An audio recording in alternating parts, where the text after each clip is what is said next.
Assalamualaikum warahmatullahi wabarakatuh. Hai guys, terima kasih ya sudah nonton lagi channel aku. Di video kali ini kita akan bahas mengenai materi SKB Kesehatan Umum sesuai dengan kisi-kisi yang dikeluarkan oleh Permen Pan RB, yaitu mengenai keselamatan pasien. Materi yang ada di video ini saya kutip dari Peraturan Menteri Kesehatan Republik Indonesia nomor 1691/MKes /8/2011 tentang keselamatan pasien rumah sakit.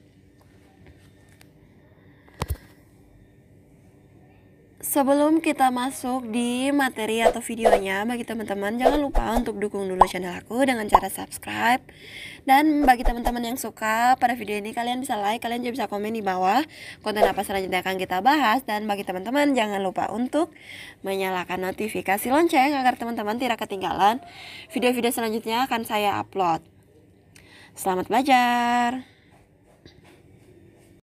Dari peraturan ini diketahui bahwa keselamatan pasien rumah sakit adalah suatu sistem di mana rumah sakit membuat asuhan pasien lebih aman yang meliputi asesmen risiko, identifikasi, dan pengelolaan hal yang berhubungan dengan risiko pasien, pelaporan, dan analisis insiden, kemampuan belajar dari insiden dan tindak lanjut, serta implementasi solusi untuk meminimalkan timbulnya risiko, mencegah terjadinya cedera yang disebabkan oleh kesalahan akibat melaksanakan suatu tindakan atau tidak mengambil tindakan yang seharusnya diambil. Insiden keselamatan pasien yang selanjutnya disebut dengan insiden adalah setiap kejadian yang tidak disengaja dengan kondisi yang mengakibatkan atau berpotensi mengakibatkan cedera yang dapat dicegah pada pasien. Terdiri dari kejadian tidak diharapkan, kejadian nyaris cedera, kejadian tidak cedera, dan kejadian potensial cedera. Kejadian tidak diharapkan, selanjutnya disingkat dengan KTD, adalah insiden yang mengakibatkan cedera pada pasien.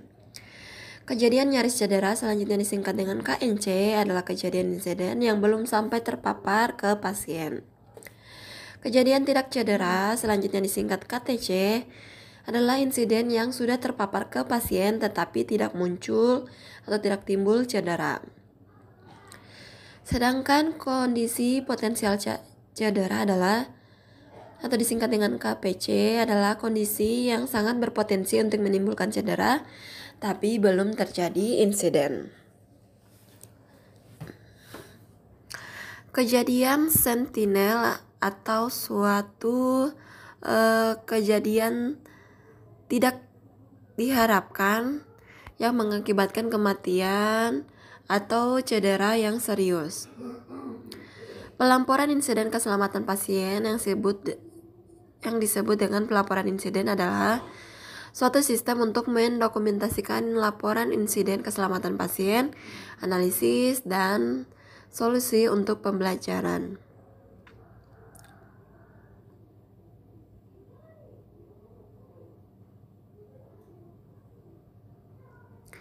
Ada beberapa standar keselamatan pasien.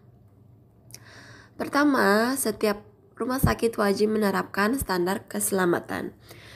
Standar keselamatan yang dimaksud itu meliputi hak pasien, kedua mendidik pasien dan keluarga, ketiga keselamatan pasien dalam kesinambungan pelayanan, keempat menggunakan metode peningkatan kinerja untuk melakukan evaluasi program dan program peningkatan keselamatan pasien. Kelima, peran kepemimpinan dalam meningkatkan keselamatan pasien, karena mendidik staf tentang keselamatan pasien dan komunikasi merupakan kunci bagi staf untuk mencapai keselamatan pasien. Ketentuan lebih lanjut mengenai standar keselamatan pasien tercantum dalam lampiran peraturan ini. Kemudian kita masuk pada sasaran keselamatan pasien rumah sakit. Setiap rumah sakit wajib mengupayakan pemenuhan sasaran keselamatan pasien. Sasaran keselamatan pasien yang dimaksud itu harus mencapai hal-hal berikut. Pertama, ketetapan identifikasi pasien. peningkatan komunikasi yang efektif, peningkatan keamanan obat yang perlu diwaspadai. Keempat, kepastian tepat lokasi, tepat prosedur, tepat pasien, operasi. Dan yang kelima itu mengurangi risiko infeksi terkait pelayanan kesehatan, serta pengurangan risiko pasien jatuh. Penyelenggaraan keselamatan pasien rumah sakit. Dalam rangka menerapkan standar keselamatan pasien, rumah sakit melaksanakan 7 langkah menuju keselamatan pasien rumah sakit. 7 langkah tersebut terdiri dari: pertama, membangun kesadaran akan nilai keselamatan pasien. Kedua, memimpin dan mendukung staf. Ketiga, mengintegrasikan aktivitas pengelolaan risiko. Keempat, mengembangkan sistem pelaporan. Kelima, melibatkan dan berkomunikasi dengan pasien. Keenam, belajar dan berbagi pengalaman tentang keselamatan pasien. Dan yang ketujuh itu mencegah cedera melalui implementasi sistem keselamatan pasien.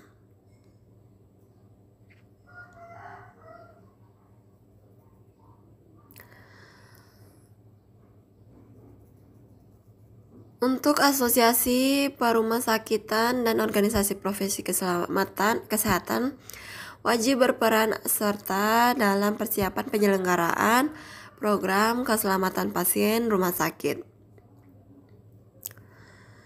Untuk pelaporan insiden, analisis dan solusi, dalam sistem pelaporan insiden dilakukan di internal rumah sakit dan kepada Komite Nasional Keselamatan Pasien Rumah Sakit. Kedua yaitu mengenai pelaporan insiden kepada Komite Nasional Keselamatan Pasien Rumah Sakit, mencakup kejadian tidak diharapkan, kejadian nyaris cedera, dan kejadian tidak cedera.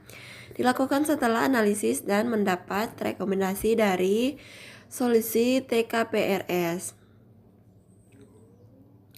Sistem pelaporan insiden kepada Komite Nasional Keselamatan Pasien Rumah Sakit harus dijamin keamanannya bersifat rahasia, anonim, tanpa identitas, dan tidak mudah diakses oleh orang yang tidak berhak. Kemudian untuk pelaporan insiden ditujukan untuk menurunkan insiden dan mengoreksi sistem dalam rangka meningkatkan keselamatan pasien dan tidak untuk menyalahkan orang.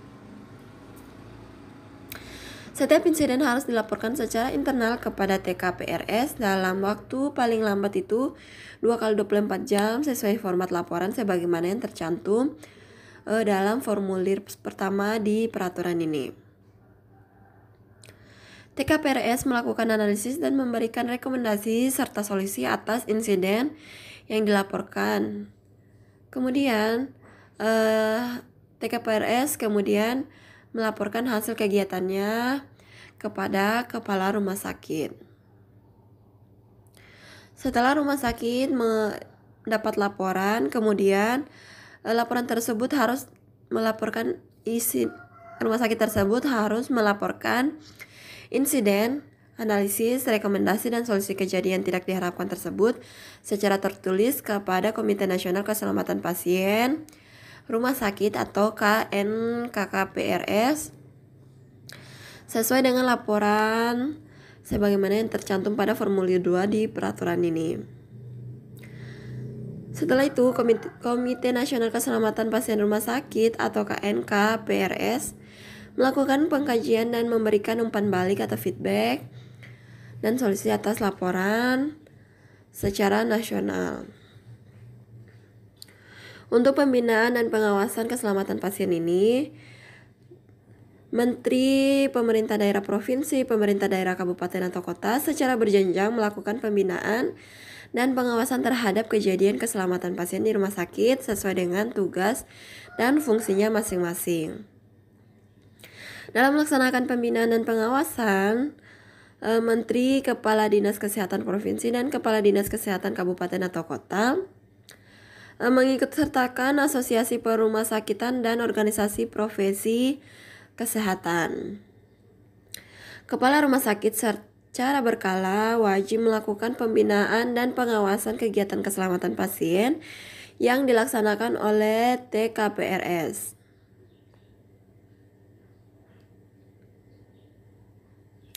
Dalam rangka pembinaan dan pengawasan, Menteri, Pemerintah Daerah Provinsi, Pemerintah Daerah Kabupaten atau Kota dapat mengambil tindakan administratif kepada rumah sakit yang melakukan pelanggaran.